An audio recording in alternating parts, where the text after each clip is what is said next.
Hi everyone, Jason here from Spiritualbabies.net. You've joined us for this week's Haftarah Halfhour, and again we're joined by Rabbi Neely. Welcome back, Rabbi Neely. Always good to be here. And this week we're going through the Haftarah for Mishpatim. And the verses are Jeremiah 34:8 through 22, and then verse 33, 25 through 26, and the text for the verses will be up on the screen now, and you'll be able to read along with the flashcards as they come up too. I'd like to say, can you give us a rundown of what happens in this week's Torah portion, but it's kind of epic. But can you give us in a nutshell what the kind of theme of the Torah portion is? Yeah, I think theme is a better way of doing it than a rundown. So Parashat Mishpatim, in a sense, picks up where Parashat Yitro, last week's parasha, left off. We had the Ten Commandments and this glorious revelation of God, and then Mishpatim picks up really with the nitty-gritty and says, okay, you understand now that you are going to be in this covenant with God, and that covenant comes with certain regulations, responsibilities, duties, as well as the privileges. So let's get down to brass tacks. Maybe that's an American expression. But the idea being we have to get down to the specifics of what that relationship is going to look like. And Mishpatim is sort of a smorgasbord introduction to what the mitzvot, the commandments, will look like across a huge range of activities. Things ranging from our relationship to God to our relationship with each other, what may be considered mundane to what may be considered sublime.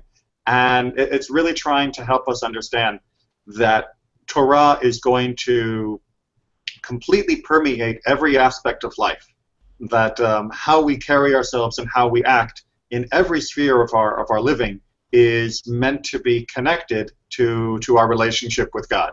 And really, without going into more detail of Mishpatim, that's a broad summary of its purpose. And what does Mishpatim mean? Mishpatim is one of the many different synonyms for laws, or rules, or regulations. Okay, Jeremiah 34:8. The word came to Jeremiah from the Lord after King Zedekiah had made a covenant with all the people in Jerusalem to proclaim and release among them that everyone should set free his Hebrew slaves, both male and female, that no one should keep his fellow Judean enslaved. So the king has a king has a plan to go and release anyone who is a Jew, a Hebrew, from slavery. And is this was this just an idea he came up with, or was it part of the Torah's law regarding the release of slaves after a certain period of time? You know, the idea about the release of the slaves is one of the most important things to see within the Torah. That, well, I guess maybe we should back up a second. When Torah talks about slavery, it is not talking about what in America became known as chattel slavery. It is really talking about a form of indentured servitude. And when Zedekiah here is proclaiming a release, it on the surface does seem to be exactly what it should be, which is a proper release, and saying that the people who had, for various reasons, most of them poverty-related, been forced into this sort of servitude, should be allowed to go free and restart their lives as full, independent, and free people. So it sounds very, very good in this opening line, which is, of course, what's going to make verse 10 all the more painful.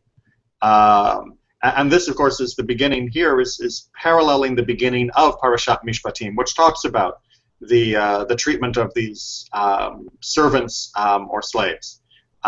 So that's our connection right off the bat. But unfortunately, it's not going to work out as it is meant to work out.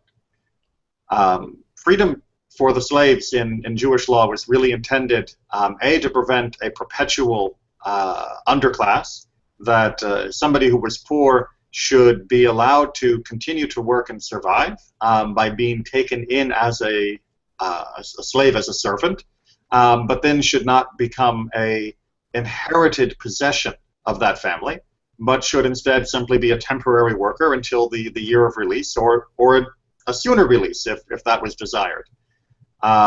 Judaism was always very aware that being in this position was a limitation on the individual for their spiritual path. Those that are indentured servants have less freedom to serve God, have less freedom to control their own path, and that was considered to be the opposite of what was hoped for. The whole Exodus itself was about the idea that we should be free to go and serve God. That's the line that's repeated between Moses and Pharaoh many times. And indentured servitude, while necessary in this way as a form of almost poverty legislation, was always seen as being subpar, as not being the ideal. It was necessary at their time, but not something that we should ever truly embrace, and something we should always be aspiring to move past and to prevent through good regulation of society, through the proper giving of tzedakah, of just support, in order that no one have to resort to this level of helping themselves through the worst of their times. Right, from 10. Everyone, officials and people who had entered into the covenant, agreed to set their male and female slaves free and not to keep them enslaved any longer. They complied and let them go. But afterwards they turned about and brought back the men and women they had set free and forced them into slavery again. Then it was that the word of the Lord came to Jeremiah from the Lord. So they kind of like Pharaoh, right? That he let them free, and then everyone was, because it's kind of funny that before Pharaoh's fighting Moses for the people, but his own advisors and the people are saying, we kind of like Israel, until they leave, and then they realize that they're going to have to pick up their own rubbish. Yes, I mean, this is exactly meant to parallel the Exodus narrative, and really to shame the people who were doing exactly what Pharaoh and the Egyptians had planned to do and were stopped from doing by the parting of the sea and then its subsequent collapse. So, yeah, we are meant to feel humiliated that we achieved what Pharaoh had only dreamed of doing, that we were more effectively unjust than the Egyptians. Thus said the Lord God of Israel, I made a covenant with your fathers when I brought them out of the land of Egypt, the house of bondage, saying, in the 7th year each of you must let go any Hebrew who may be sold to you. When he has served you 6 years, you must set him free. But your fathers would not obey me or give ear. Lately you turned about and did what is proper in my sight, and each of you proclaimed a release of his countrymen. And you made a covenant accordingly before me in each house which bears my name. But now you have turned back and have profaned my name. Each of you has brought back the men and women whom you have given freedom and forced them to be your slaves again. When I read there, so in 15 it says, lately you have turned and did what is proper in my sight. Before me in the house which bears my name, they're talking about the temple? Correct, exactly. We're talking about the temple in Jerusalem during Jeremiah's time. And lately means, I finally saw that you were about to do what you were supposed to do. That even though it has been historically very, very difficult to get those who had taken slaves to release them as they were supposed to during the sabbatical and Jubilee release, I have saw that you were finally doing it, and that was great. And then you turn back, and not only do you retake them in complete violation of that release, but you are now exacerbating the crime because you made this vow right in my temple. So you're not only spitting on them, you're spitting on me. It is just unbelievably horrible. Assuredly, thus says the Lord, you would not obey me and proclaim a release, each to his kinsmen and countrymen. Lo, I proclaim your release, declares the Lord, to the sword, to pestilence, and to famine. And I will make you a horror to all the kingdoms of the earth. I will make the men who violated my covenant, who did not fulfill the terms of the covenant which they made before me, with the calf which they cut in two so as to pass between the halves. You can fill us in a little bit about that, but it kind of reminds me a little bit of Abraham's night vision. Exactly right. That's a wonderful parallel, because what often happened in the ancient world was when you made a covenant, you would often cut the animal in half to symbolize the covenant, and some commentators say to symbolize the consequences of violating the covenant, sort of as this calf is cut in half, so may we be cut if we break the terms. Kind of a equivalent of cross my heart, hope to die, stick a needle in my eye, that's said on playgrounds to this day. But what gets lost here in the English is the fact that making a covenant, they're using the term making a covenant, in Hebrew is the same verb as cutting the calf. That is to say, you cut a covenant. In English, even to this day, we say cut a deal. And that would be a good idiom for the Hebrew. And so in the Hebrew, it's a very striking parallel of words, that you cut the covenant and then you cut the calf, and so too you will be sort of cut down. So the poetry is a little bit stronger in the Hebrew than you see in the English, because we don't automatically think of the word cut when it comes to a covenant. And really that's what's being described here, is you made this covenant, you cut this deal to release these people, you even passed through the calf that you had cut to symbolize your commitment to the deal, and you failed to uphold it. And now you are going to suffer the consequences. I've heard actually people arguing that the Moses taking Israel through the sea was a kind of a picture of Abraham and the animals too. That there you had a division and everyone walked through it and it was part of a covenant. That's kind of a nice picture. I like it. It's an interesting metaphor. So from 19. The officers of Judah and Jerusalem, the officials, the priests, and all the people of the land who pass between the halves of the calf shall be handed over to their enemies and those who seek to kill them. Their carcasses shall be food for the birds of the sky and the beasts of the earth. I will hand over King Zedekiah of Judah and his officers to their enemies who seek to kill them, to the army of the king of Babylon, who has withdrawn from you. I hereby give the command, declares the Lord, by which I will bring them back against the city, and they shall attack it and capture it and burn it down, and will make all the towns of Judah a desolation without inhabitant. So they messed up pretty bad. That's an understatement. In fact, according to the Yerushalmi, the Jerusalem Talmud, this is the trigger point that is the straw that breaks the camel's back.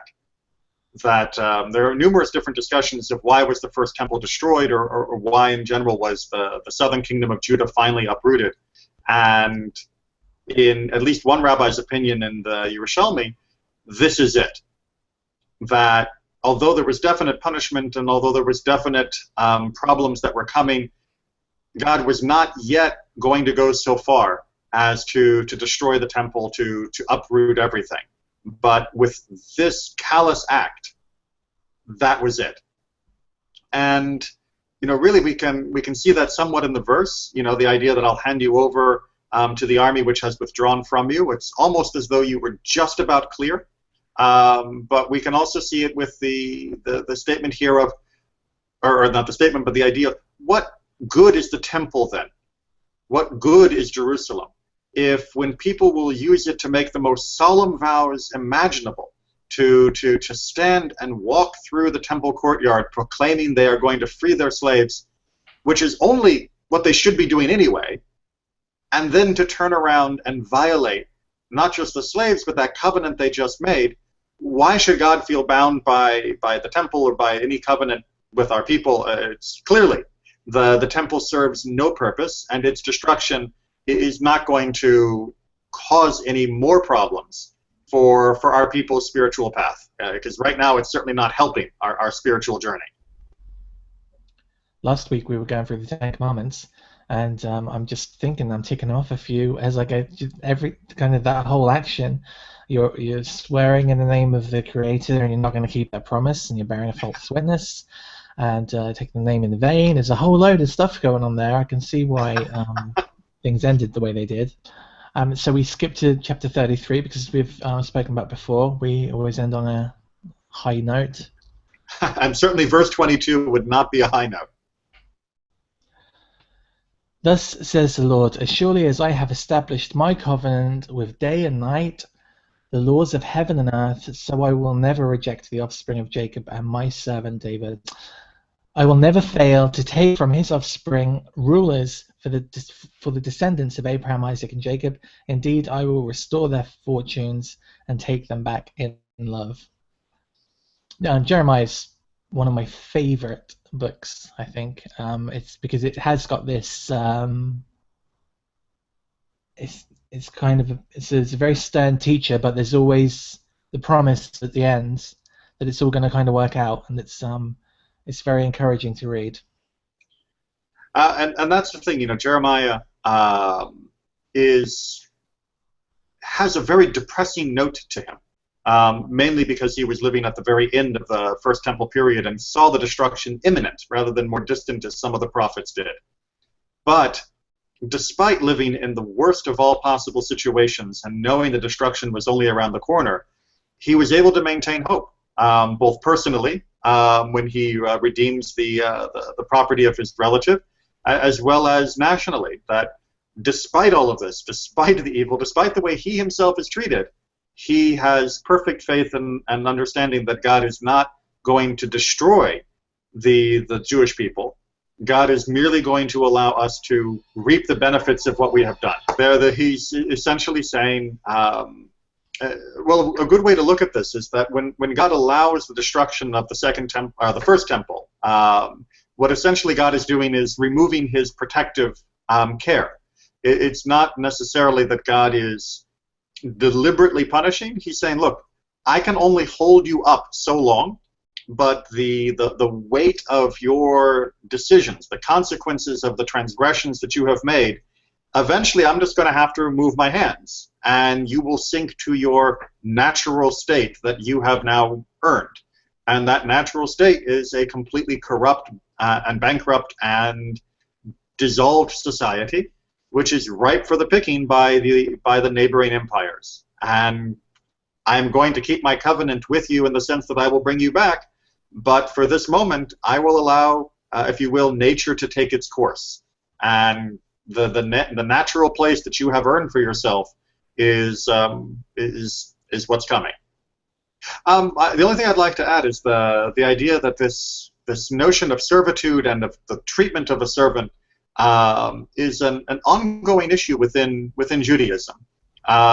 Judaism recognized that at this point in history, that is to say 3,000 years ago, because of the nature of the society and the limited institutions for helping people in need, that occasionally this was the best of the possible solutions.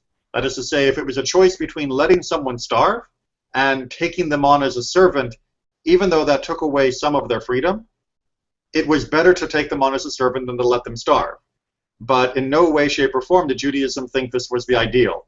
And in fact, as Rabbinic Judaism continued to look and examine how slaves were meant to be treated and what the requirements of that treatment were, based upon some of the other statements in this Torah portion of Mishpatim, it discouraged slavery more and more, trying to point out that just because they're your servant doesn't mean you can just treat them like you might treat the table.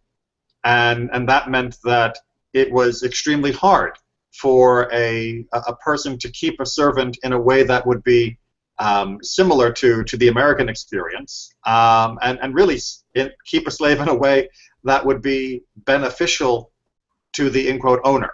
The famous rabbinic dictum is that a person who takes on a slave takes on a master for himself. That the laws were so tight with regards to what you could or couldn't do and what you could or couldn't force them to do, that by bringing in a slave, you were going to be limiting yourself in many ways that were more severe than he would be limited. Because if you injured a slave, if they lost an eye because they were beaten or a tooth because they were struck, then they could just leave, right? That was, you know, if you punish, if you kind of go too far, then you were losing your slave. They had the right to leave then. Absolutely, they instantly went free if there was any permanent damage done. And of course, the protections for female servants were even greater, to make sure they were not exploited and became just sexual toys for the master. So there, everyone, that was this week's show. I hope you enjoyed it. Stick around to the end of the video and you'll find out the passage we'll be talking about next week. Don't forget, underneath this video is a link to Rabbi Neely's weekly Torah lessons, the class he does, so go and see those because they're really fantastic and I enjoy those a lot. Thank you, Rabbi Neely, for joining us again. Oh, thank you for always arranging this so well. And we'll see you guys all again next week. Bye-bye.